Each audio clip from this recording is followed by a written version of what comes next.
وقال موسى إن تكفروا أنتم ومن في الأرض جميعا فإن الله لغني حميد.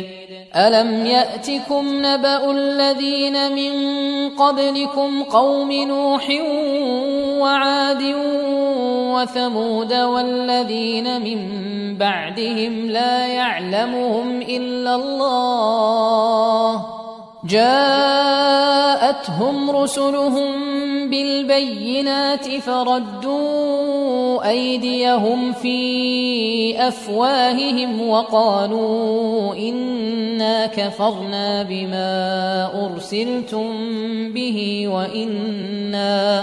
وإنا لفي شك مما تدعوننا إليه مريب.